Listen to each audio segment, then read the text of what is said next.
नमस्कार पूर्व सैनिक भाइयों, आज 10 मार्च और धरने का 385वां दिन।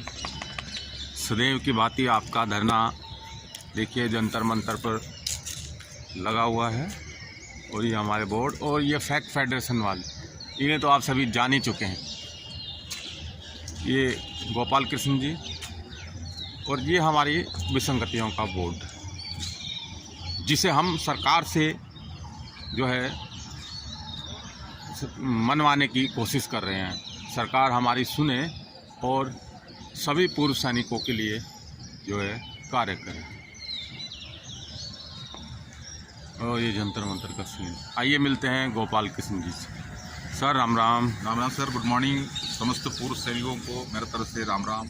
जो भी देश भर में जो पूर्व सैनिक बैठे हैं, व्यक्तिगत कमेंट्स बहुत मेरे को देता है, तो वही कमेंट्स को पर हमको जैसे सुबह हो जाता है तो हम सोचता है हमारे जो दिया हुआ जो काम है, जो टास्क है, उसी को पूरा करना। बिल्कुल आपको सबको पता है, जो हमारा धारा 144 की वजह से यहाँ पर 2 आदमी का ही एंट्री का परमिशन है, वो भी हमको रोका गया था। वो परमिशन रोकने की वजह से ही हमने बड़ा जो 3 मार्च को आपने देखा, हम लोग ने 144 को ऊपर चुनौती देते हुए हम लोग ने दिल्ली में इकट्ठा हुआ। उसका पहले हमने मेमोरेंडम से दिया 2 बार, हमें इसी जैसा रोका मत करो।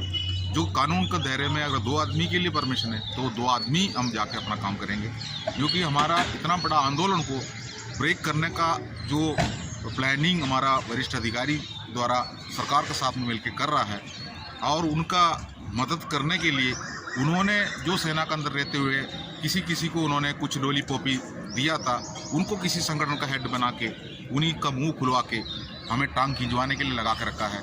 लेकिन इसी में से जो आंदोलन, जो जवान जेसीओ का जो हमारा आंदोलन है, वो कमज़ोर ना पड़ जाए। मैं खास बात एक बात बता रहा हूँ सर, ये बोर्ड देखिए, मैं पूरा पूर्व सैनिक देश भर में जो पूर्व सैनिक है उनसे मैं ये कहना चाह रहा हूँ, इसी के अंदर जो लिखा है, ये बोर्ड आपने कई बार देखा होगा, आज मैं ग्रुप में फिर डालेंगे। ये जो हमने जो मांगा है, ये जो सबका सैनिक संघर्ष कमेटी का जो बैनर में, और इस सबका सैनिक संघर्ष कमेटी के बैनर का पीछे काफ़ी संगठन उनको कंधे से कंधा मिलाकर आगे आ रहा है। तो इसी के अंदर हमने जो 10 सवाल पूछा गया है, जितना भी मेमोरेंडम से हम सरकार को दिए थे, वो मेमोरेंडम में बहुत विस्तार विवरण है, लेकिन उसका एक छोटी सी हेडिंग्स है। हमने जो फौज के अंदर देखा है, ये है 10 मांग हमारा। हमने ये मांगा है, जो ओआरओपी केवल जवानों के लिए तो उन्हें कम और अधिकारियों को जेब क्यों भर दी गई, ये एक सवाल हमने सरकार से पूछा। ये आपका भी सवाल है, हमारा भी सवाल है। कठिनाई और जोखिम जवान को सबसे ज़्यादा, तो एमएसपी अधिकारी से कम क्यों? सिपाही और अफसर के अंक का उपयोग समान, तो फिर समान डिसेबिलिटी पेंशन क्यों नहीं? ये हर जगह पर, हर देश में, हर यूरोपियन देश में ये जो जोखिम अलाउंस जो होता है वो बराबर होता है। सीएसटी के सामान की कीमत सिपाही व अफसर के लिए समान, तो भेदभाव क्यों? देखिए, हम लोग अगर सामान लेने के लिए जा रहा है, सीएसटी कैंटीन के अंदर पहुँचता है, तो वहाँ पर अगर मान लो एग्जाम्पल एक साबुन है, उसका रेट अगर 30 रुपये है, तो हमारा अफसर भी वो 30 रुपये में ले रहा है, हम भी 30 रुपये में ले रहे हैं, तो उनको अलग सुविधा दे के 30 रुपये में क्यों दे रहे हो? हम भी वो 30 रुपये में टैक्स दिया है, ऐसा बात नहीं, हम भी सेना में नौकरी किया है। तो सामान अगर वो कोई शॉपिंग कॉम्प्लेक्स में जाता है, कोई कपड़ा का दुकान में जाता है, तो वहाँ पर क्या उनका अलग से सुविधा देता है क्या? वहाँ पर कस्टमर, सीएसटी के अंदर हम कस्टमर है, वहाँ कोई रैंक वाइज का काम नहीं होना चाहिए, मतलब वहाँ समानता नहीं है, आजकल नहीं है। थोड़ा कुछ आवाज़ अभी उठा है, जंतर मंतर का आवाज़ 1 साल से चल रहा है, तो कई कैंटीनों के अंदर थोड़ा कुछ सुविधा लेकर आया हुआ है। सिपाही व अफसर को बीमारी में दर्द एक साथ, तो ईसीएचएस द्वारा इलाज में भेदभाव, एक इसके ऊपर भी आपको एक सुप्रीम कोर्ट का एक आदेश भी निकल के आया है, जो कि वह जगह पर हमारा अफसर जाता है, तो अफसर को मान लो थोड़ी सी बुखार है, तो उनको फर्स्ट प्रायोरिटी हो जाके घंटों तक अपना फैमिली के साथ में जाकर डॉक्टर से पहले मिल जाए। लेकिन यहाँ पर जो दर्द से पीड़ित जो बैठा हुआ, उनका नंबर लेके बैठना पड़ता है, लेकिन पैसा देखिए तो हमारा इलाज होता है ईसीएचएस में। हमारा भी 1000 रुपये काटता है हर महीना पेंशन से, तो उनका भी कट रहा है। और कॉन्ट्रीब्यूशन उन्होंने ज़्यादा दिया है, तो कॉन्ट्रीब्यूशन ज़्यादा दिया तो 58 की उम्र में आ रहा, तो उनका और उनका परिवार को, उनको पेरेंट्स को तो बीमारी है, इलाज उसी दिन से शुरू हो गया। तो हम 35 की उम्र में आ रहा है, तो हम उसी के 1 दिन पहले भी हमने फिजिकल फिटनेस पूरा करके सेना से बाहर हुआ है, तो हमको 30,000 रुपये हमने दिया है। तो इनका उम्र तक 58 की उम्र, 60 की उम्र तक 25 साल बाकी है, तो 25 साल के अंदर वो पैसा कितना बन जाता है आप जान सकते हैं। 8 साल में, आजकल के ज़माने में 8 साल में दोगुना हो जाता है। तो हमारे 120 क्या, हमारा 2,40,000 तक पहुँचता है। और हमारे JCOs का भी 67,000 है, और वो भी 2 गुना बन जाता है अफसरों को रिटायरमेंट को उम्र तक। तो इसी जैसा वो बनाया गया है अलग सुविधा के लिए। रिजर्विस्ट सैनिकों का अन्य सैनिकों से अधिक योगदान तो OROP से वंचित क्यों? जो रिजर्विस्ट सैनिक है, जितना भी जो हमारा लड़ाइयाँ हुआ है, जो 62 का, 65 का, जो 71 का, जो लड़ाइयाँ में इन्होंने भागीदारी किया है, आज भी कुछ लोग बाकी है, तो फिर उनको OROP से वंचित क्यों रखा गया है? तो वो भी देना चाहिए। वो भी देश का सेवा किया है, लड़ाई लड़ा है उन्होंने।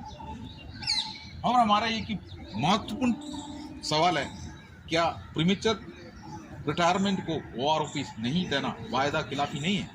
जो प्रीमेच्योर रिटायरमेंट क्या होता है सेना के अंदर आप सब जानते हैं।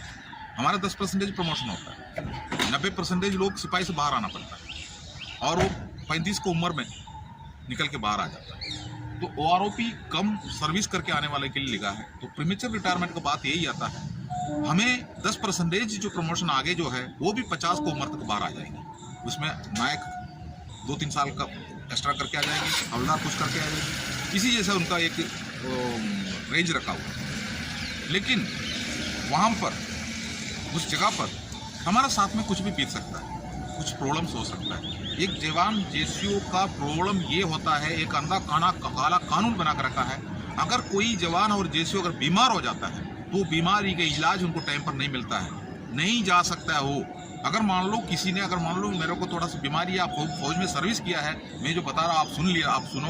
अगर मान लो कुछ ना कुछ प्रॉब्लम है, अगर हमें प्रॉब्लम होता है, हम तो अगर मान लो जाके चेन ऑफ कमांड के हिसाब से हम सिक रिपोर्ट जाने के लिए हम अगर बोल देता है, तो वो हमको हुक्म चलाएंगे, आप अपना किट लोड कर दो बीच रोड में, नहीं तो आप किट लोड कर दो जो सेना हेडक्वार्टर का सामने, नहीं तो आप किट लोड कर दो हमारा जो क्या बोलता है CO साहब का जो बरामदा में, इसी जैसा, नहीं तो कार पार्क में। तो इसी जैसा जो कोई ना कोई हुक्म चलाएंगे करके सोच के अगला क्या सोचेंगे, वो उसको ऊपर दवाई नहीं लेंगे, टाइम पर वो डॉक्टर से नहीं मिलेंगे, वो उल्टा सीधा कोई खा लेंगे, मतलब किसी ना किसी, क्योंकि वो MBBS तो नहीं पढ़ा है, वो तो सोचेंगे, लेकिन बीमारी बढ़ के जाएंगे क्योंकि उनका रूटीन काम चल रहा है। तो ऐसे में भी उनका तबीयत बिगड़ जाता है। अगर अफसर का कुत्ता भी अगर बीमार हो जाता है, फौज के नंबर 1 जिप्सी लग जाएंगे उसको लेके जाने के लिए, और 4-5 फौजी भी उसका साथ में लग जाएंगे। लेकिन यहाँ पर जवान है जो गोली का सामना करने वाला है, उनको अपना साउंड हेल्थ कीप करना पड़ रहा है, लेकिन अगला के साथ में बहुत बड़ा भेदभाव होता है। तो अगला डर के मारे, नहीं तो बेइज्जती के मारे वो अपना बीमारी को छुपाता है। ऐसे में जो ऐसे लोगों को भी, जैसे मान लो आप देखा है डेंगू है, मलेरिया है, निमोनिया है, इसी जैसा कोई ना कोई उनके साथ में अगर मान लो छुट्टी पे गया, कहीं भी गया, उनके साथ में हुआ है, वो उस टाइम पर इलाज ठीक से नहीं कर रहा है, उल्टा सीधा गोली खा लिया, पैरासिटामोल खा लिया, उनका शरीर में क्षमता है, वो बच के आ गया। लेकिन ऐसे में वो BBT दौड़ने वाला बात हो, फिजिकल हासिल करने वाला बात हो, वो फेल हो रहा जा रहा है, और साथियों का साथ में आगे नहीं बढ़ पा रहा है, वहाँ भी उनको बेइज्जती किया जाता है। उनको बोलेंगे तुम ठीक से नहीं दौड़ रहा, तुम शाम को भी दौड़, अब वो वैसे ही उनका शरीर कमजोर है। तो ये एक ऑप्शन है हमारे लिए, हमारा ये कैंट्री है, उसके अंदर हमारा एक उसके अंदर हमारा एक रूलिंग रखा हुआ है, तो आगे प्रमोशन के लिए हम आगे भी नहीं बढ़ पा रहा है। तो ऐसे में एक प्रीमेच्योर रिटायरमेंट का एक स्टैंड रखा हुआ है, ये JCO जवानों के बीच में है, कम उम्र में आने वालों के बीच में है। उसके लिए कमिटी बैठता है, हम एप्लीकेशन देने के बाद भी हमको तुरंत रिलीज नहीं करता है, वो भी हमारा जो हमारा रीजन के ऊपर इंक्वायरी होता है, हम अपना रीजन जो भी बोला है उसका इंक्वायरी होता है, उसके बाद हमारा कमांडिंग अफसर जो है उसका रिकमेंड करता है। लेकिन हमारा माननीय प्रधानमंत्री जी ने क्लियर बोला है, वो नायक हो, हवलदार हो, सिपाही हो, आप देश का सेवा कर रहा है, आप ही तो इस देश का सब कुछ है। आपको OROP के नाम पर भ्रमित किया जाता है, विपक्ष ने भ्रमित करता है, इसी जैसे भाषण देके वो हर जगह पर जो चुनावी भाषण देता है। लेकिन ये हमने ये पूछा है, जो क्या प्रीमेच्योर रिटायरमेंट को OROP नहीं देना वायदा खिलाफी नहीं है? हमारा माननीय प्रधानमंत्री जी ने वायदा किया है, उसका खिलाफ नहीं है ये। और 2014 का बाद जो भी रिटायरमेंट आया हुआ है, ऐसी सैनिक जो काफ़ी सैनिक OROP से वंचित है, उनको नहीं मिला। 2014 का बाद 2023 के बीच में जो OROP, जो 2 OROP टेबल आउट करते टाइम पर 2014 से 2023 के बीच में कितना साल का जो लोग हैं उसको इसको वंचित करके रखा है, उसको पीछे वाला को देखा है। तो ये सब जो करके लाया है, ये किसने इसी जैसा करने के लिए भारत सरकार का सामने इसका सिफारिश किसने किया था, ये भी आप जानते हो। देखो VRS जो होता है सेना में, हमारा अफसरों का एंट्री जो है वो 54, 56, 58, 60 को उम्र में वो रिटायरमेंट होना है। अगर उसको पहले वो आना चाह रहा है वो VRS ले सकता है, जो कि उनका सर्विस एंट्री है। अब वो VRS भी ले ले, कुछ भी ले ले, अब वो NFU भी मांग रहा है। ठीक है, उनको सरकार दे रहा है तो देने दो, लेकिन हमें भी दे देना। हम भी तो सिपाही से जो TS नायक या ACP वगैरह लेके हम भी तो कम उम्र में आ रहा है, तो वो जो NFU को जो मांग कर रहा है वो तो हमको भी दिला दो। नहीं तो हमने लेटर दिया है, सबका सैनिक संघर्ष कमेटी ने लेटर दिया है, सरकार के टेबल में पड़ा है, जो प्रधानमंत्री का, राष्ट्रपति का, रक्षा मंत्री के टेबल में हमने लेटर दिया है। अगर उनको दे रहा है तो हमको भी दे दीजिए, हमने ये मांग किया है। अब ये देखो, जिन वीरांगनाओं ने अपना सुहाग खोया उनको पर्याप्त पेंशन क्यों नहीं, ये एक बड़ा सवाल है। ये जो सवाल ये है, जो 9,000 रुपये पेंशन मिल रहा है हमारा विधवाओं को, हमारा विधवा बहन को, अगर हम लोग सभी फौजी जितना भी एक्स सर्विसमैन है, बाहर आने के बाद हम किसी जगह पर चौकीदारी के अलावा हमको कोई सेटलमेंट नहीं होता, तो हम कर्जा भी लेता है। एक तो हमारा कंपटीशन का कर्जा चल रहा है, इसके अलावा हम EMI और काटता हमारा हाउसिंग लोन के ऊपर या एजुकेशन लोन के ऊपर, और फिर हम चौकीदारी कर रहा है, उसका भी आधा पैसा हमारा अधिकारी ही खा रहा है, जो प्रोपरेटर बनकर बैठा हुआ है। तो ऐसे में जो हमारा उसके अंदर सुपरवाइजर वगैरह बैठा हुआ है, वो सिलेक्टेड व्यक्ति को बैठाता है, वो भी आप जानते हैं कौन है सिलेक्टेड, तो हमारे शोषण मारने तक है। तो ऐसे में जो हमने हमारा डेथ होने के बाद जो JCO जवान का विधवाओं को मिलेंगे, वो जो JCO जवान का आखिरी पेंशन था बेसिक, उसका आधा। लेकिन अफसरों का आप 2016 का टेबल उठा के देखिए, जो अफसरों का कल अपना कपिल सियानी का एक वीडियो कल निकल के आए थे, आपके अंदर क्लियर हमारा एक अमर उजाला में एक न्यूज़ छप के आए थे, जो कुछ पेमेंट के बारे में, बैंक कर्मियों का बारे में वगैरह लिखा था।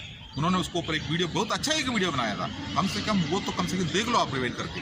ये एक 2016 के एक जो विसंगति का एक लिस्ट, एक अफसर का विधवाओं को क्या मिल रहा था, उसका बाद जो 6th CPC निकलने के बाद उनको क्या मिल रहा था, उसके बारे में क्लियर उसके अंदर लिखा हुआ, क्लियर उसके अंदर लिखा हुआ। उसके बाद हमारा उन्होंने उसके अंदर हमारा बेसिक पेंशन के बारे में बताया।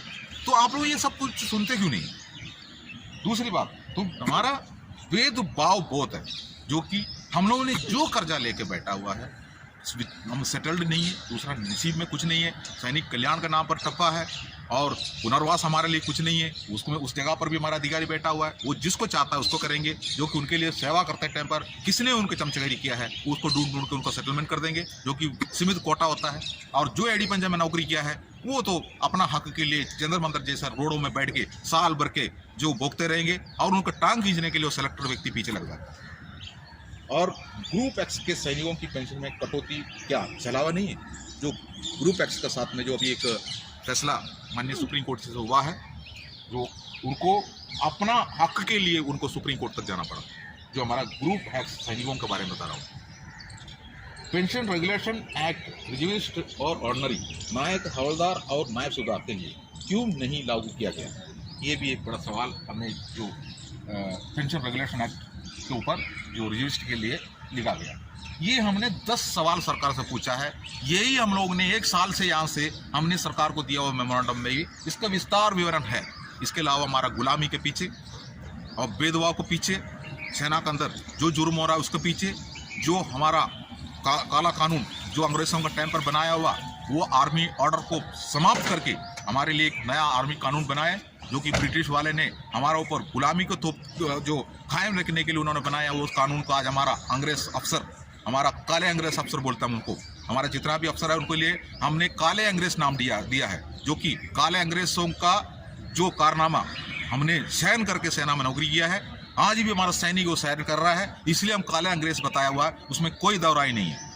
उसके बाद ये आपको ये 10 सवाल आपको अगर अच्छा नहीं लग रहा है, अगर आप बीजेपी से पूर्व सैनिक में हैं, अगर आप आम आदमी पार्टी से पूर्व सैनिक हैं, या नहीं तो आप मार्क्सिस्ट पार्टी से पूर्व सैनिक हैं, और एनी जो राजनीतिक पार्टी से जुड़े हो, या नहीं तो किसी अफसर हेड संगठन में आप रहते हो, जो ISL, जो NFCC जैसा वो अपना आप खुद ही बोलता है हम तो देशीय संगठन है, सरकार के सामने बात करने के लिए मौका है, लेकिन इन्होंने कभी बात नहीं किया। वो उन्होंने आपका हक, मेंबरशिप के नाम पर आप लोगों का हक खाते रहा, और ऐसे लोग यहाँ जंतर मंतर पे 1 साल के अंदर आके अपना संगठनों को आगे लेके जाने के लिए किसी आड़ में यहाँ पर आके झूठ बोल के बोकते हुए चला गया, ये सब हमने देखा।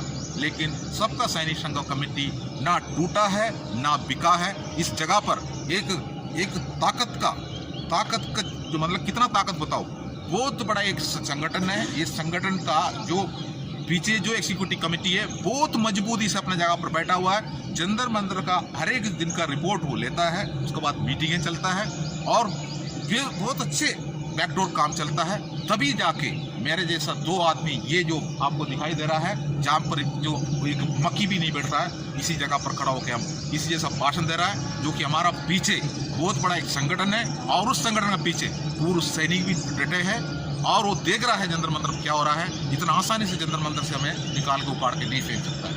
आप देखिए हमारा एक वोट के हमने क्या मांगा है, ये सब मांगने के साथ साथ में हमने ये मांगा है उच्चतम न्यायालय के 3 सेवानिवृत्त न्यायाधीशों की कमेटी बनाया जाए, जिनका चयन उच्चतम न्यायालय के मुख्य न्यायाधीश करे और उसके संदर्भ की शर्तें हमारी मांगी हो, तब वो 3 मास में अपना रिपोर्ट सार्वजनिक करेंगे। हमने ये भी जो किया है। इसके अलावा आप देखो, ये जो हमारा एक बोर्ड आप देख रहा है, इसी के ऊपर काफ़ी लोगों को दुखी भी होगा, फीलिंग भी होगा, टेस्ट भी पहुंच रहा होगा, लेकिन विरोध प्रदर्शन करने के लिए इसी जगह पर कई लोगों का पुतला फूंकते हमने देखा, बड़े बड़े लोगों का, बड़े बड़े हस्तियों का, लेकिन हम इतना तो नहीं कर रहा है। ये हमारा एक बड़ा स्वप्न था, जो हमारा ये सब कुछ विसंगति हमारे साथ में 75 साल से इसलिए हो रहा था। जो देशीय संगठन के अंदर और अफसर हेड संगठन के अंदर बैठा हुआ हमारा पूर्व सैनिक, जो कमेटी का सेक्रेटरी, प्रेसिडेंट, जो हवलदार, सूबेदार मेजर, ऑर्डिनरी जो भी हो, सब बिकाऊ है, बिक चुका है। अपना जो दूसरे के लिए काम कर रहा है, अपना अस्तित्व को मिटा रहा है, हमारा फैमिली को नहीं देख रहा है, वो खुद चंद फायदा वो ले रहा है, उनको बहुत फ़ायदा मिल रहा है। उनको कोई भी काम ना करते हुए उनको हवाई जहाज में घूमने का मौका मिलता है और हर जगह पर घूमने का मौका मिलता है और केंद्र से फंड मिलता है। आपको पता है हमारा CST है, CST कैंटीन के अंदर आज एक सामान ले ले, आज के दिन में CST का अरब करोड़ फंड जो सरकार के पास आज के दिन पहुंचेंगे। ये कि साबुन को ऊपर अगर 30 पैसा डालते एक्स्ट्रा, वो 30 पैसा आज हमारा ऑल इंडिया के कैंटीन के अंदर से निकल कर अरब करोड़ वहाँ पर पहुँचता है। उसी में से फंड निकलता है, सरकार उसी में से देशीय संगठन को फंड देता है। उसका देशीय संगठन का सेक्रेटरी, प्रेसिडेंट जो भी है, उनका अफसर जो पीछे बैठा हुआ है, वो बोलता है साहब एक्ट कर लो, आप अपना राज्य में जाके इनको ये ऐसे भाषण दे देना, इसी जैसे बता देना, ये मेमोरेंडम एक लगा दो, एक मेमोरेंडम वहाँ पर छोड़ देना, आप वो उसको ऊपर थालियां बजाते रहेंगे और उसके बाद आप एक्ट करो, सब फंड बहुत मिलता है, कोई दिक्कत नहीं है। आप एक अफसर लॉबी अपना गद्दी संभाल कर यदि दिल्ली में बैठा हुआ है और अपने लिए गवर्नर का पोस्ट, फलाना पोस्ट सब उसके लिए मिलता है, इसी जैसा भेदभाव हमारे साथ में हो रहा है। ये है भाई हकीकत, ये हकीकत है। इसके लिए हमें धमकी मिलता है, ये जो आपको बोल रहा ना, इसके लिए हमें धमकी मिलता है, आपको वो करूंगा, ये करूंगा। धमकी क्या है? हमारा तो कपिल सियानी को तो मर्डर करने का कोशिश तक हुआ, आप लोगों ने सब देखा। और हमारा राजस्थान के अंदर 3-4 ऑर्डिनरी कैप्टन वगैरह टेका लेके, कॉन्ट्रैक्ट लेके बैठा हुआ है। हमें आपको एक जडेजा साहब है, फाइटिंग फोर्स में उन्होंने नौकरी नहीं किया है। अगर फाइटिंग फोर्स में नौकरी किया हुआ एक सूबेदार मेजर जो लीडरशिप में काम किया होने से, जंतर मंतर का 3 तारीख का जो हमारा जत्थाबंदी भीड़ को देखने से वो बोलेंगे यार हमारा सेना पूर्व सैनिक का देखो कैसा है, लेकिन वो उसमें से कमी निकाल दिया। उनको वो पाकिस्तान फौज दिखाई दिया, उनको वो पाकिस्तान का पूर्व सैनिक दिखा दिया और उनको चीन का पूर्व सैनिक जैसा दिख रहा था और उनको किसान दिख रहा था, उनको और कुछ दिख रहा था, जो कि अंतभक्त बन चुका है। और मैं आपको इसमें से ये एक मैसेज देना चाहता हूँ, आप लोग कितना भी टांग खींचते रहो, जो देश का पूर्व सैनिक उससे भी ज़्यादा जागरूक हो रहा है। जितना भी आप उधर बोलते हो, जो चैनल में बैठ के, वो चैनल भी यही जंतर मंतर पे आके यही से बन के चला गया, उसी के चैनल में बैठ के बात कर रहे हो। 100 से भी आगे कोई आदमी उसको बात नहीं करते हो। अगर 3-4 कमेंट्स भी डालता है, उनका फेवर का किसी को बिठा कर रखा है, कोई फायदा नहीं है। ऑल इंडिया देख रहा है, जागरूक है, आज अभी नहीं तो कभी नहीं नारा के साथ में हम आगे बढ़ रहा है। सरकार कोई भी आने दो और उस कुर्सी में कोई भी बैठने दो, हमें उस कुर्सी से मतलब है, वो कौन सा पार्टी से कोई मतलब नहीं। हमारा आंदोलन आगे भी जाएगा, आप देख रहना। जय हिंद। तो गोपाल कृष्ण जी ने आज देखिए बहुत अच्छे से समझाई है चीज़ें, और ये है जंतर मंतर का नज़ारा। देखिए धारा 144 की वजह से बिल्कुल सब बंद है और फिर भी पूर्व सैनिकों का धरना आज भी जारी है। इसी के साथ मैं विजय कुमार जंतर मंतर से सभी पूर्व सैनिकों को एक बार फिर राम राम। जय